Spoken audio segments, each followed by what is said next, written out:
పాకిస్తాన్ మీద భారతదేశం భారీ దాడి చేసింది. ఇంతవరకు సర్జికల్ స్ట్రైక్ 1, సర్జికల్ స్ట్రైక్ 2 ఇదివరకు చేసినటువంటిది.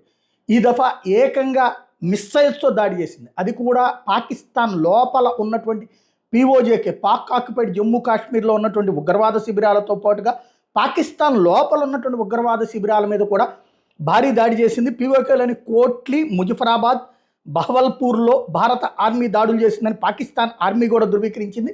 పాకిస్తాన్ లోపల ఉన్నటువంటి దాని గురించి ఇంతవరకు మాట్లాడలేదు. ఓవరాల్గా 9 ప్రదేశాల మీద ఒక్కసారిగా భారత సైన్యం విరుచుకుపడింది. ఆపరేషన్ సింధూర్ అని నామకరణం చేసింది.